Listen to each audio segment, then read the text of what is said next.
அன்னை தகவல் சேனலில் இன்றைக்கி என்ன பார்க்க போகிறோம் அப்படின்னா, இந்திய உச்ச நீதிமன்றத்தில் பணி சுப்ரீம் கோர்ட் ஆஃப் இந்தியாவில் கால்ஃபர் பண்ணியிருக்காங்க.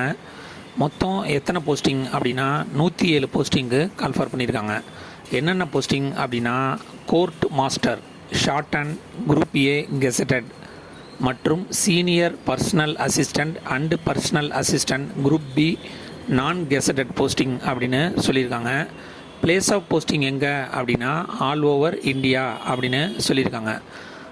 இந்த போஸ்டிங்க்கு குவாலிஃபிகேஷன் என்ன, அவங்களுடைய எதிர்பார்ப்பு என்ன, வயது வரம்பு என்ன, சேலரி என்ன அப்படிங்கிறத ஒன் பை ஒன்னாக பார்க்கலாம். First court master shorthand 31 போஸ்டிங்க்கு கால்ஃபர் பண்ணியிருக்காங்க. என்ன குவாலிஃபிகேஷன் வேணும் அப்படின்னா பேச்சுலர் டிகிரி இன் லா முடிச்சிருக்கணும் அப்படின்னு சொல்லியிருக்காங்க. அதை தவிர ஷார்ட் அண்ட் இங்கிலீஷ் ஒரு நிமிஷத்துக்கு 120 வேர்டு ஷார்ட் அண்டில் பண்ணணும் அப்படின்னு சொல்லியிருக்காங்க. இதை தவிர ஒரு நிமிஷத்துக்கு 40 வேர்டு கம்ப்யூட்டரில் டைப் படிக்கணும் அப்படின்னு சொல்லியிருக்காங்க. எக்ஸ்பீரியன்ஸ் என்ன எதிர்பார்க்குறாங்க அப்படின்னா minimum 5 years regular service in the cadre of senior personal assistant private secretary, senior stenographer in government அல்லது பப்ளிக் செக்டார் அல்லது ஸ்டேஷ்னரி பாடிஸில் ஒர்க் பண்ணுறவங்களுக்கு இதுக்கு முன்னுரிமை தரோம் அப்படின்னு சொல்லியிருக்காங்க. வயது வரம்பு 30லேருந்து 45 வயசு இருக்கிறவங்க இதுக்கு விண்ணப்பிக்கலாம் அப்படின்னு சொல்லியிருக்காங்க. சேலரி லெவல் 11 67,700 அப்படின்னு சொல்லியிருக்காங்க. செகண்டு சீனியர் பர்சனல் அசிஸ்டண்ட் 33 போஸ்டிங்க்கு கால்ஃபர் பண்ணியிருக்காங்க. Degree of a recognised university ஏதேனும் ஒரு டிகிரி முடித்தவங்க இதுக்கு விண்ணப்பிக்கலாம் அப்படின்னு சொல்லியிருக்காங்க. ஷார்ட் அண்ட் ஒரு நிமிஷத்துக்கு 110 word per minute short and எழுதணும் அப்படின்னு சொல்லியிருக்காங்க. இதை தவிர கம்ப்யூட்டரில் ஒரு நிமிஷத்துக்கு 40 வேர்டு இங்கிலீஷில் டைப் படிக்க தெரிஞ்சவங்க இதுக்கு விண்ணப்பிக்கலாம் அப்படின்னு சொல்லியிருக்காங்க. வயது வரம்பு 18லேருந்து 30 வயசு இருக்கிறவங்க இதுக்கு விண்ணப்பிக்கலாம். சேலரி 47,600 அப்படின்னு சொல்லியிருக்காங்க. Third personal assistant 43 posting call for பண்ணியிருக்காங்க.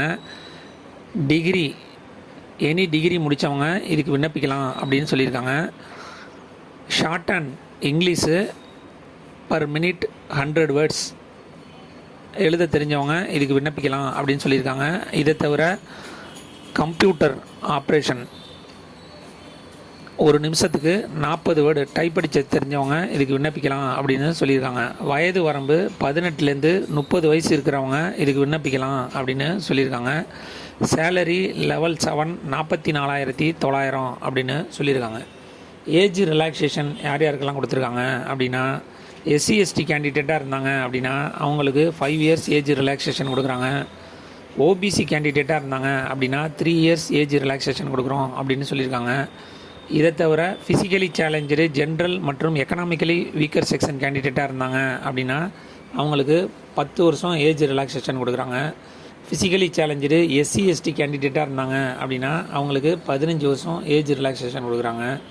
ஃபிசிக்கலி சேலஞ்சரு OBC கேண்டிடேட்டாக இருந்தாங்க அப்படின்னா அவங்களுக்கு 13 வருஷம் ஏஜ் ரிலாக்ஸேஷன் கொடுக்குறாங்க. மற்றும் எக்ஸ் சர்வீஸ்மேன் கேண்டிடேட்டுக்கு ஆஸ் பர் கவர்மெண்ட் பாலிசி பிரகாரம் ஏஜ் ரிலாக்ஸேஷன் உண்டு அப்படின்னு சொல்லியிருக்காங்க. செலெக்ஷன் ப்ராசஸ் எப்படி நடத்துகிறாங்க அப்படின்னா typing speed test on computer மற்றும் short and English test first conduct பண்ணுறாங்க. அதில் செலக்ட் ஆகிறவங்களுக்கு ரிட்டன் டெஸ்ட் அண்டு இன்டர்வியூ அப்படின்னு சொல்லியிருக்காங்க. தமிழ்நாட்டில் எக்ஸாமினேஷன் சென்டர் எங்கே அப்படின்னா சென்னை அப்படின்னு சொல்லியிருக்காங்க. இந்த எக்ஸாமுக்கு ஆன்லைன் மூலியமாக மட்டும்தான் விண்ணப்பிக்க முடியும்.